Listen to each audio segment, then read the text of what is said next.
Yeah. And I think it will continue to be landlords, in all honesty, because when you have a market where there's low supply and high demand, someone's got to be put for, to blame for that. And it's all these landlords pushing the first time buyers out of the marketplace, which is absolute nonsense. But let's just Yeah, let them have that, right? because what the government or politicians particularly don't get is not all landlords are the same, right? And you have to, I think, distinguish between people trying to do it properly, professional landlords who Yeah. this is their business, right? And it's like a business like any other businesses, and therefore, why should those landlords be hammered with the big stick?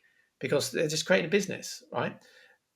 The amateur landlords, the ones who hang on to properties for a pension play or whatever it is, that's different. That is different, and I do kind of get why the government go after those type of landlords. But you put everyone into the same bracket, and the property market's proven time and time again, it's just not that simple. You can't just solve it.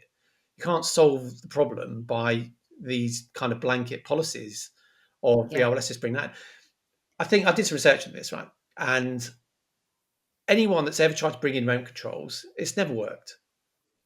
Yeah. Might work short term. You might think, yeah, we've done that, but down the line, it never works. And it played out exactly like that in Scotland. Tried to Yeah. bring in rent controls, capped it. You couldn't raise your rents. No fault evictions, all that kind of stuff. But as soon as it's lifted, all the pressure's built, Yeah.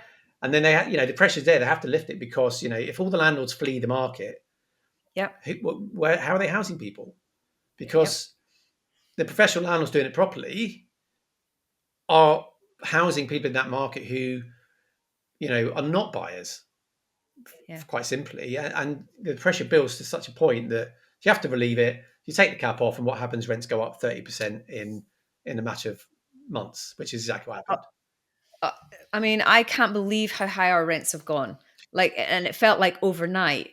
And when our agents were contacting us saying we need to review your rents. I mean, some of them were a difference of like 350 They quid literally a went from month. 550 to 850.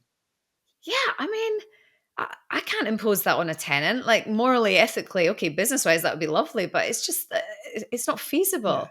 And again, if you've structured your deals correctly at the beginning, you shouldn't need to put your rents up to that level. I Yeah. mean, it's the cherry on top of all this, Well, the way that the business is yeah. structured. We'll come on to how professional landlords kind of deal with this kind of thing in a bit. Yeah, But essentially, in that, what we were doing then is, we weren't immediately raising rents, but when somebody moved out, we yeah, were seeing that the rents, somebody, the new tenancy would be at 800 quid, not 550.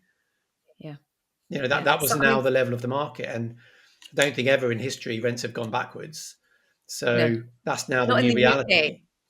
Not in the UK. Not They in the do UK. in other countries. Mm. So, in Hong Kong, for example, if the property value drops, the rent also drops. So the value of the property and the rent is linked, which is kind of weird. Mm. But anyway, I think the UK is quite an interesting market to be in as a landlord because you are scoffed at, you are kind of not liked by the masses. You're deemed to be this capitalist building scumbag who's kind of like stealing from the poor Yeah, and trying to fill their pockets with cash.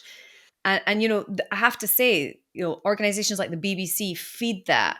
you do. There's programs on Channel 4 and Channel 5, like, Nightmare Tenant, Dodgy Landlord, or whatever the heck it is.